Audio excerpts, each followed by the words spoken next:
नमस्कार दोस्तों, आप देख रहे हैं HW न्यूज और मेरा नाम है सोनू कनौजिया। यह है हमारी खास पेशकश HW प्राइम चर्चा।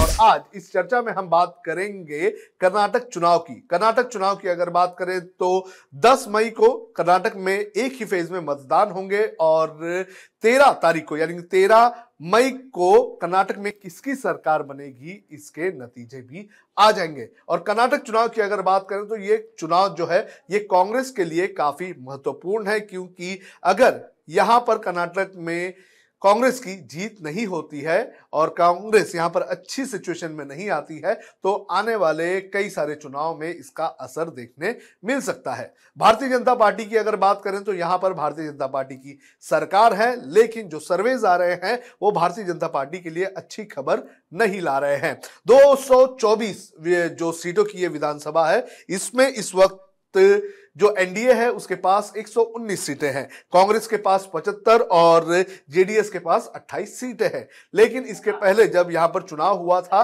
तो यहां पर आपको बता दें कि कांग्रेस की और जेडीएस की सरकार बनी थी, लेकिन जो कांग्रेस के विधायक थे वो टूट गए थे और उसके बाद बीजेपी की यहां पर सरकार बनी है। तो कर्नाटक की अगर बात करें तो कर्नाटक एक काफी इंटरेस्टिंग चुनाव है और इस वक्त जो सर्वेज आ रहे हैं वो ये बता रहे हैं कि कर्नाटक में कांग्रेस जो है वो वापसी कर सकती है। और इसी मुद्दे पर हमारे साथ बात करने के लिए कर्नाटक से जुड़े हुए हैं वरिष्ठ पत्रकार हेमंत जी। जानने की कोशिश करेंगे कि कर्नाटक में क्या माहौल है। हेमंत जी, HW न्यूज में आपका स्वागत है। आपसे सबसे पहला सवाल मैं ये पूछना चाहूंगा कि क्या हालात है वहां पर कर्नाटक में? कई सारे सर्वेज आ रहे हैं वो ये बता रहे हैं कि कांग्रेस की वहां पर सरकार में वापसी हो सकती है। क्या क्या माहौल है आपके यहाँ से? आप किस तरह से एनालाइज करते हैं इसको? सोनू जी, बहुत बहुत धन्यवाद मुझे बुलाया है अपने। कर्नाटक विधानसभा के चुनाव में मई 10 को होने वाला है। आप सब जानते हैं 13 को काउंटिंग होने वाला है। फिलहाल बीजेपी की सरकार है। बीजेपी की नंबर 117, कांग्रेस की नंबर 67 और 31 है जेडीएस का।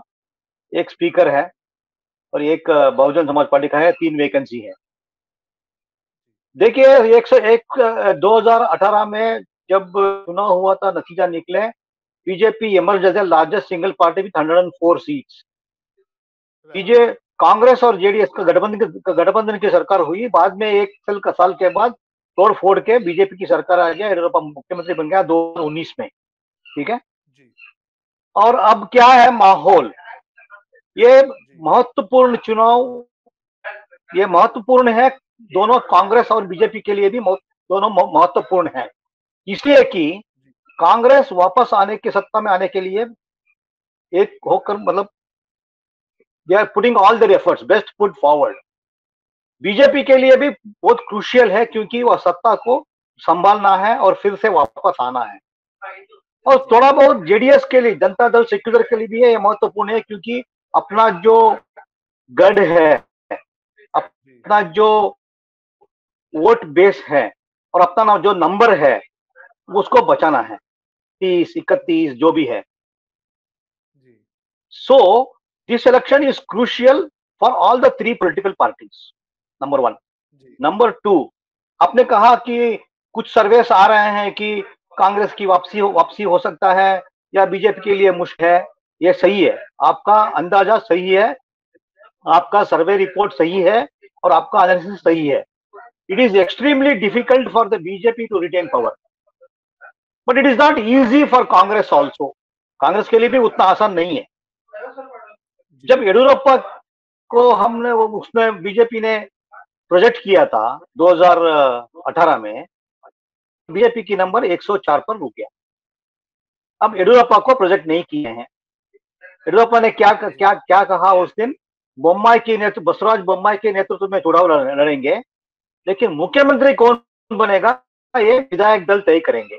इसका मतलब है Bommai is not the chief minister candidate.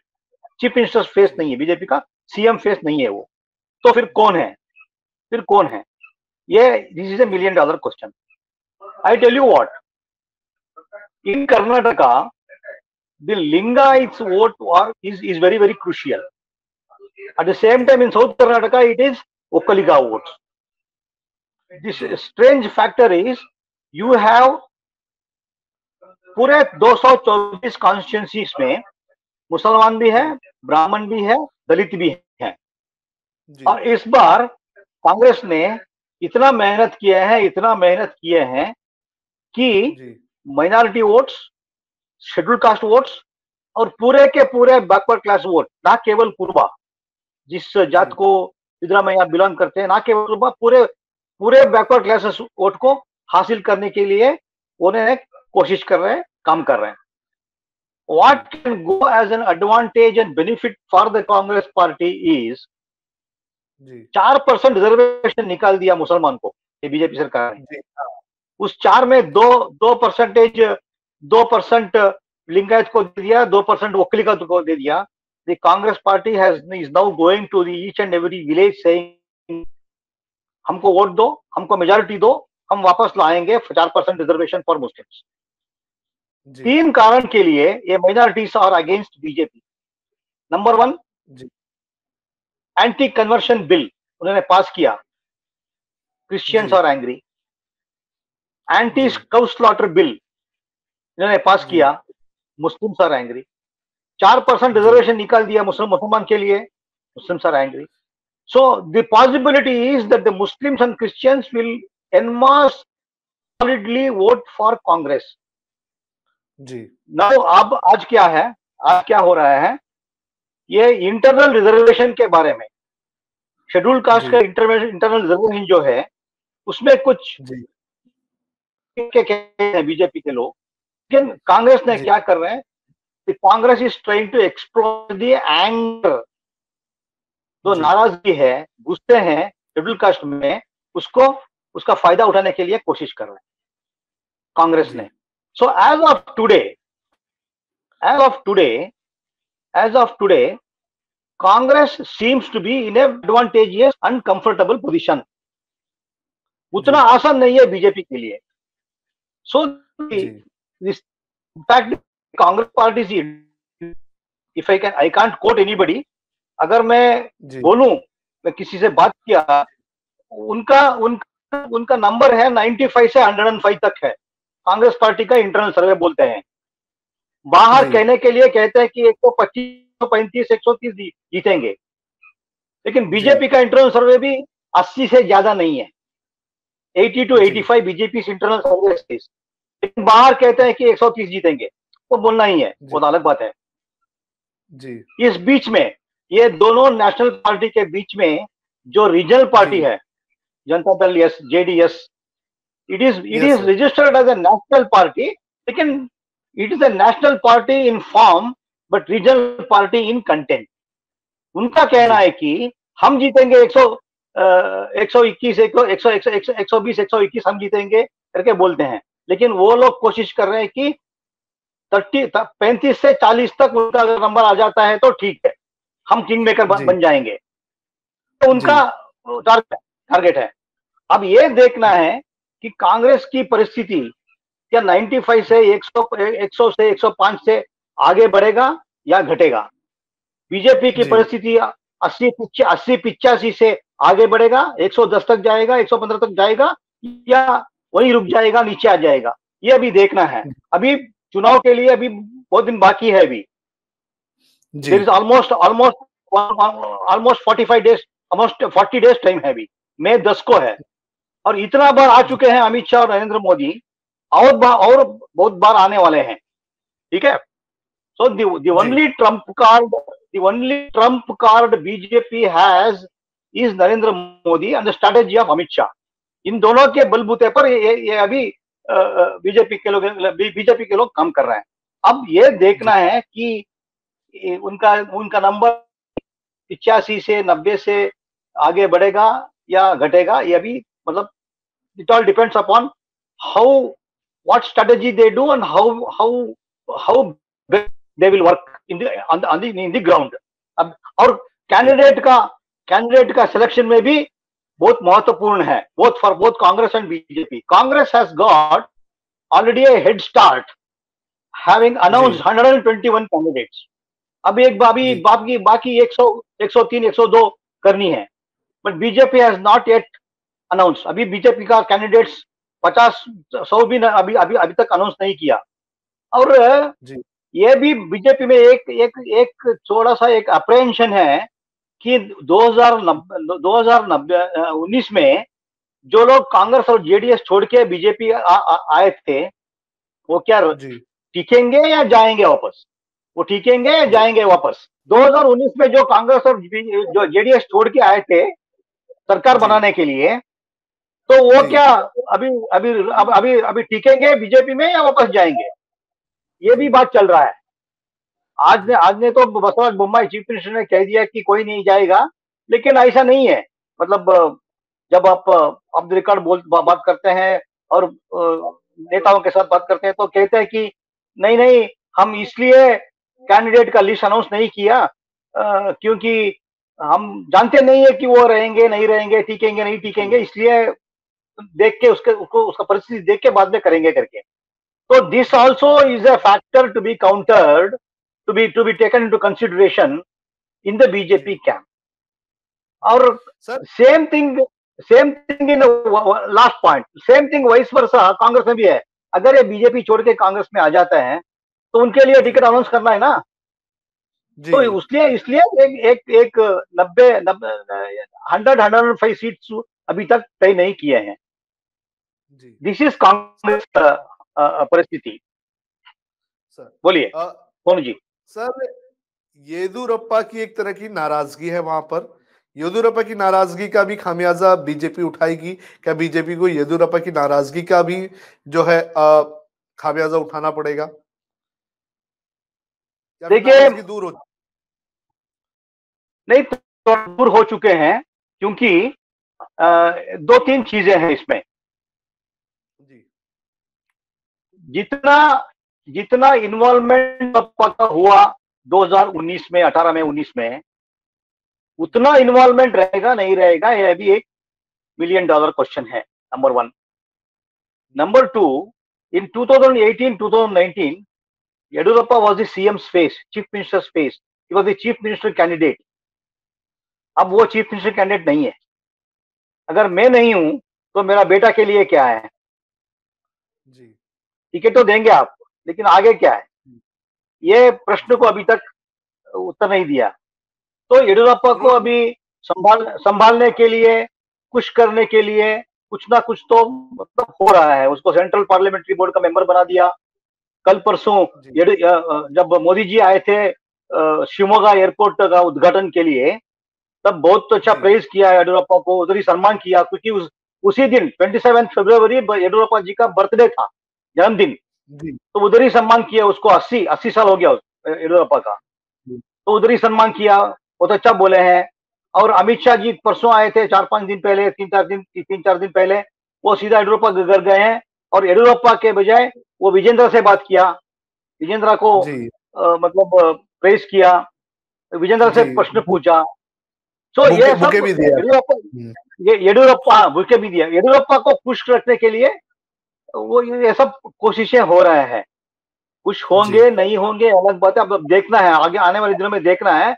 लेकिन जितना इन्वॉल्वमेंट 2018 और 2019 में है था, उतना इन्वॉल्वमेंट तो आज इस बार नहीं हो सकता है येडियुरप्पा का। इसलिए जी to that extent BJP is going to suffer, to that extent. वो कितना सफर होगा, कितना मतलब मार खा सकता है, ये भी अभी बोलना मुश्किल है, जी मुश्किल है। हेमंत जी, एक और सवाल ये कि जो बम्बई सरकार है उसके ऊपर ये आरोप लगता रहा है कि ये जो सरकार है वो कमीशन वाली सरकार है, 40% कट मनी वाली बात बड़े पैमाने पर उछली थी। कई सारे जो बिजनेसमैन है उन्होंने आरोप लगाया था, कुछ ने सुसाइड भी की थी।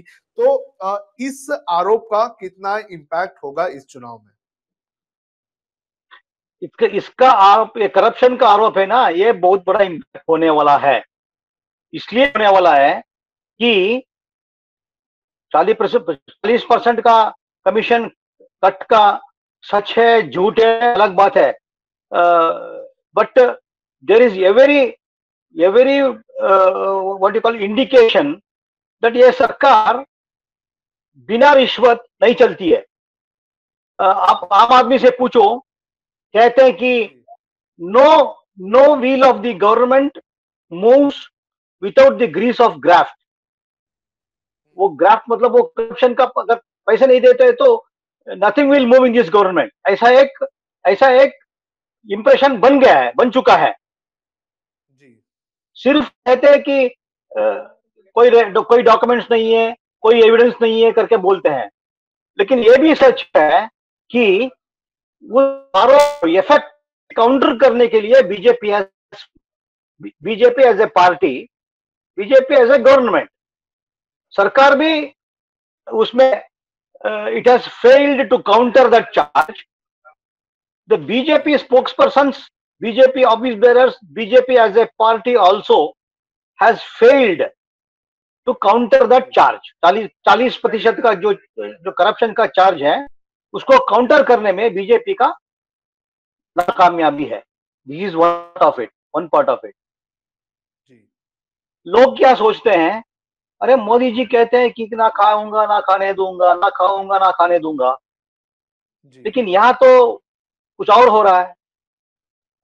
हो सकता है हाँ ठीक है, मोदी नहीं खाएंगे, लेकिन यहाँ के लोग खा रहे हैं ना। आरोप है ना, अभी वो आरोप को सही उत्तर नहीं दिया ना। क्यों नहीं दिया? मौनम सम्मति लक्षणम, ऐसा है क्या? Your silence is eloquent. लोग कहते हैं you go to any part of Karnataka, you speak to anybody, कहते हैं कि नहीं सर, मतलब बिना बिना रिश्वत तो कुछ काम नहीं चलता है। It is not in Vidhan Sabha, it is not only in Bangalore city, you go to any part of Karnataka, बिना रिश्वत काम नहीं चलता है सर। ऐसा ऐसा लोग बोलते हैं। और कांग्रेस के लोग भी क्यों नहीं उठाएंगे? वो पॉलिटिकल पार्टी है, अपोजिशन पार्टी है, और definitely they will take advantage of it, they will make it an issue, they have made it a very big issue. मैं आपको बोलूं कि ये पे सीएम करके एक कैंपेन चलाया कांग्रेस ने, पे सीएम पे सीएम पे सीएम। तो पूरे बैंगलोर शहर में पूरा पोस्टर लगवा दिया कांग्रेस ने, पे CM. The BJP did not counter it at all. BJP could not counter it at all effectively. जी। तो कहीं ना कहीं ये रिश्वत का आरोप, ये करप्शन का आरोप है, ये बहुत बड़ा मुद्दा बनने वाला है, बन चुका है और बनने वाला है चुनाव में। और ये है, ये आरोप बीजेपी के लिए खतरा है। कहिए हेमंत जी, बीजेपी ने बीच में बेलगाम का जो मुद्दा है वो काफी जोरों शोरों से उठाया था, तो बेलगाम के मुद्दे का असर इस चुनाव में कितना दिखेगा, और क्या ये बेलगाम का मुद्दा बीजेपी के फेवर में जाएगा? 2008 में बीजेपी के लिए सीधा दर्द था बल्लारी रेड्डी ब्रदर्स, और 2023 में बीजेपी की दर्द है बेलगाम का। रमेश जारकिहोली का बयान, उनका आपस में लड़ना, और रमेश जारकिहोली का personal problem with Congress leaders. Belgaum में रमेश जारकिहोली के खिलाफ लक्ष्मण सवदी, और लक्ष्मण सवदी के खिलाफ Ramesh Jarkiholi. Ramesh Jarkiholi is a scheduled tribe man, Laxman Savadi is a Lingayat. दोनों काफी मतलब उनका पकड़ है।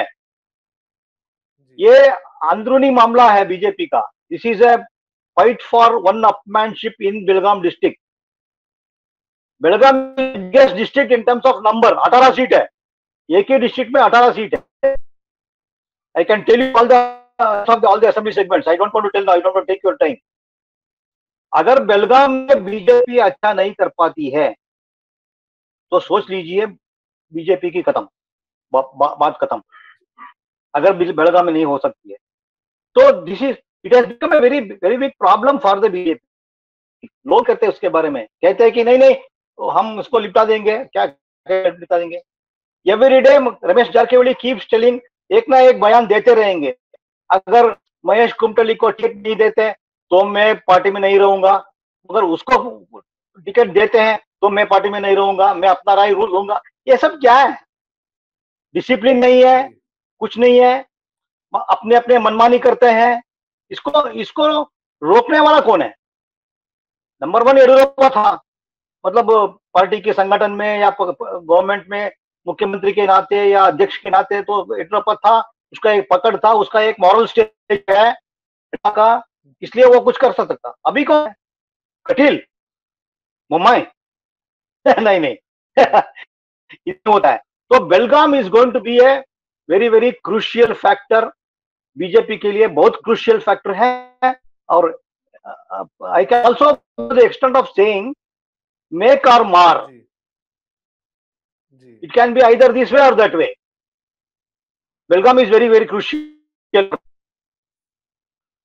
बोलिए सर। चीफ मिनिस्टर हैं बोम्मई, इनसे वोकालिंगा जो लिंगायत समुदाय है वो नाराज है। नाराज की वजह क्या रही है और ये नाराजगी जो है ये चुनाव में कितना असर डालेगी? क्या लिंगायत समुदाय को मना लिया गया है, ये कह सकें कि लिंगायत जो वोटर्स हैं वो बीजेपी के पास रहेंगे, या फिर हम ये कहें कि जो बसवराज बोम्मई को लेकर जो नाराजगी है उसका असर देखने मिलेगा और लिंगायत वोटर्स जो है वो बिखरेंगे? Basavaraj Bommai belongs to Lingayat community, वो लिंगायत कम्युनिटी के हैं वो,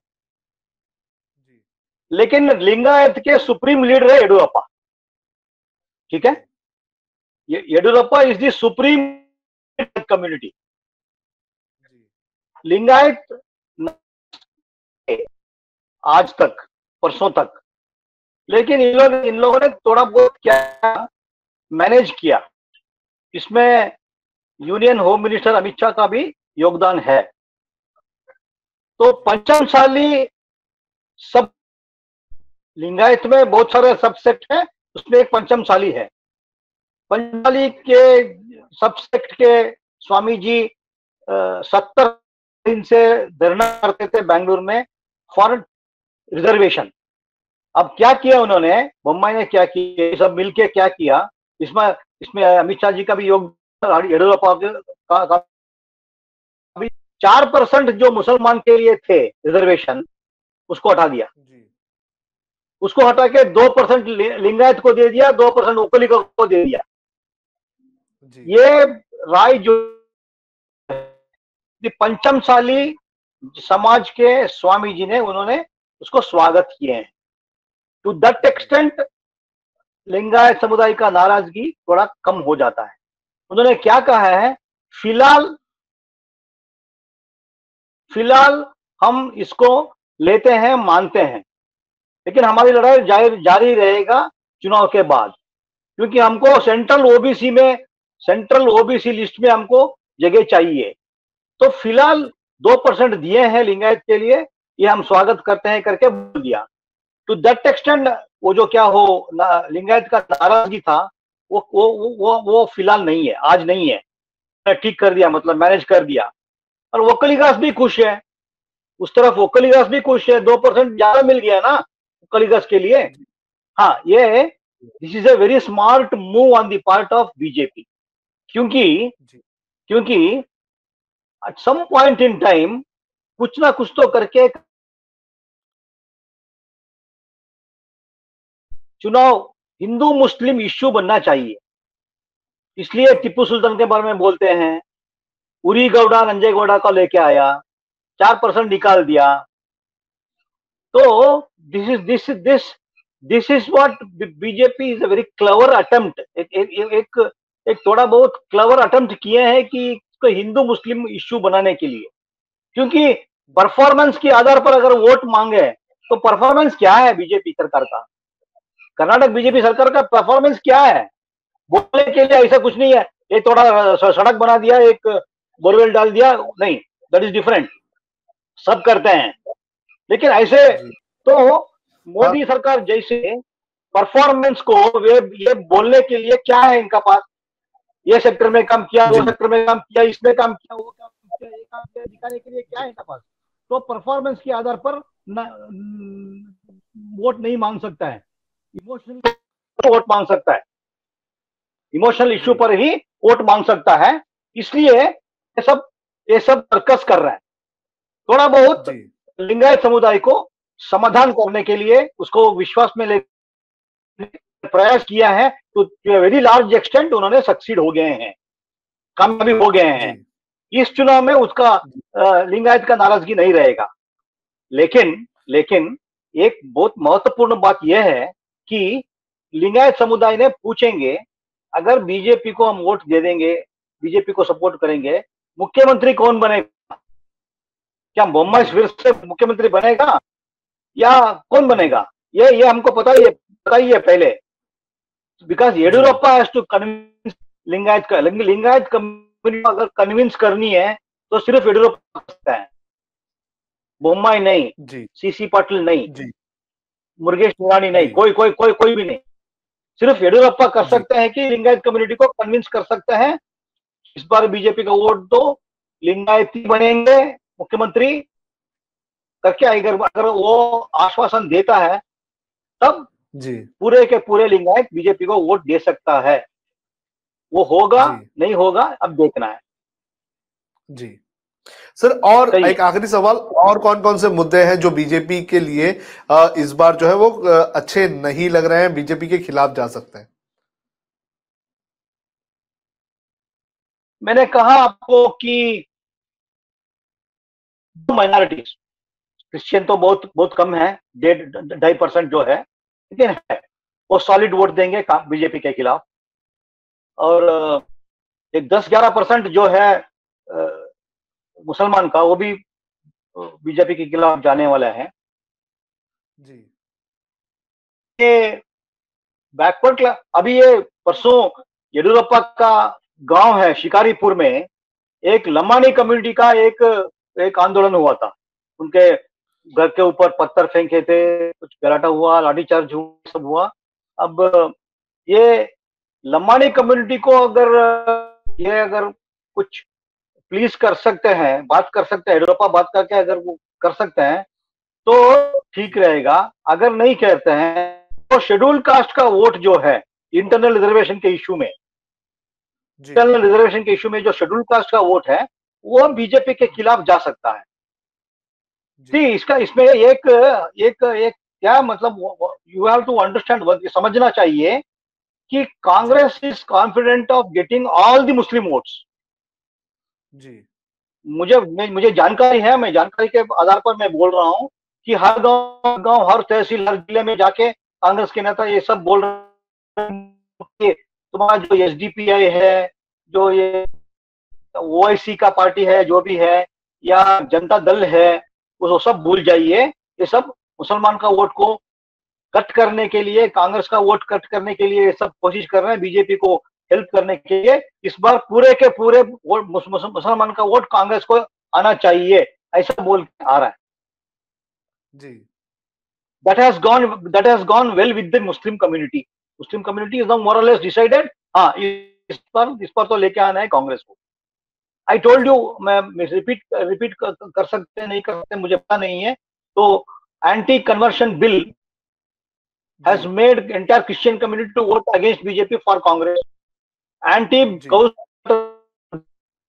हत्या के निषेध के बारे में जो उन्होंने पारित किया है, उसके वजह से, उसके कारण के लिए मुसलमान बीजेपी के खिलाफ कांग्रेस को वोट देने वाला है। और ये इंटरनल रिजर्वेशन जो शेड्यूल कास्ट में जी, 18% रिजर्वेशन फॉर शेड्यूल कास्ट, उसमें इंटरनल रिजर्वेशन भी किए हैं। Bovi community, Lambani community, Madiga community, सब इंटरनल, सबको 1% देते हैं। तो ओवरऑल इसमें 18% ही रहेगा, लेकिन Lambani community is now angry, क्योंकि हाँ हमारा हिस्सा था तो किसी और को देने वाला है। हाँ, वो भी किसी और को, मतलब दूसरे लोगों को नहीं दे सकते, लेकिन शेड्यूल कास्ट में भी दे सकते हैं, लेकिन हमको नहीं है ना लम्बानी कम्युनिटी। तो ये बात लम्बानी कम्युनिटी के बीच में ये जो बात हो रहा है, ये बीजेपी के लिए खतरा हो सकता है। बीजेपी ने इसको ठीक नहीं किया तो मोटे तौर पर अगर ये बोलूं कि मुसलमान, क्रिश्चियन, बैक क्लास और SC/ST का, ST नहीं, SC का, शेड्यूल कास्ट का, अगर majority of the SC votes अगर वो कांग्रेस में चले जाते हैं because of this internal reservation issue, So you can be rest assured that the Congress party can come to power with a modest majority of 120 seats. Okay, ये thank चार समुदाय बोल देता हूं मैं, मुसलमान, क्रिश्चियन, बैकवर्ड क्लास और SC, बस these four communities can make Congress party win not less than 110-115 seats. ठीक है। अब ये कैसे बीजेपी कैसे इसको निपटाते हैं देखना चाहिए। जी, तो हेमंत जी, आपने जो भी बात बताई काफी विस्तार से बताई। बातचीत के लिए काफी धन्यवाद। हम उम्मीद करते हैं कि आगे भी आपसे जुड़ते रहेंगे कर्नाटक के जो भी मुद्दे होंगे उनको लेकर। तो हेमंत जी बता रहे थे कि कर्नाटक में जिस तरह से माहौल बना है उसमें आने वाले दिनों में बीजेपी के लिए अच्छी खबर नहीं हो सकती है। बीजेपी का जो इंटरनल सर्वे है वो भी ये कह रहा है कि वो सत्ता से दूर हो सकते हैं। इसके अलावा जो माइनॉरिटीज हैं उनकी जो नाराजगी है और करप्शन वाले जो मुद्दे हैं उस पर बीजेपी को जो है काफी फटकार लग सकता है और इसके चलते बीजेपी की सत्ता जो है वो जा सकती है। बहरहाल देखना जरूरी है कि आगे जब मतदान होंगे तो कर्नाटक की जनता किसे सत्ता के सिंहासन पर बैठाती है। आपको क्या लगता है कि कर्नाटक में क्या होगा, तो आप कमेंट करके हमें जरूर बताएं।